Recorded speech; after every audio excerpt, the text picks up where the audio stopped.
గంట మోగింది కదా, మంచి శకనం. మీ అన్నకి మన స్వామి మంచి పిల్లని చూపిస్తాడు. చెప్పరా. ఇక్కడ తెగ అరుస్తున్నాడు. ఇప్పుడు నువ్వు రాలేదనుకో ఇరిగించేస్తాడు. అందుకే ఇక్కడ ఆపాను. ఓ 10 నిమిషాల్లో వచ్చేయి.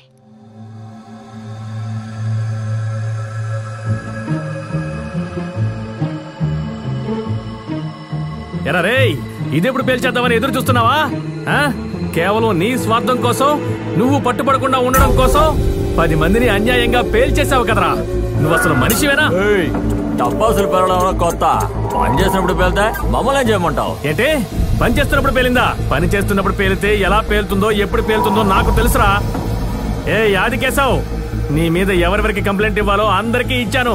నిన్ను జైల్లో పెట్టించకుండా వదలను రా.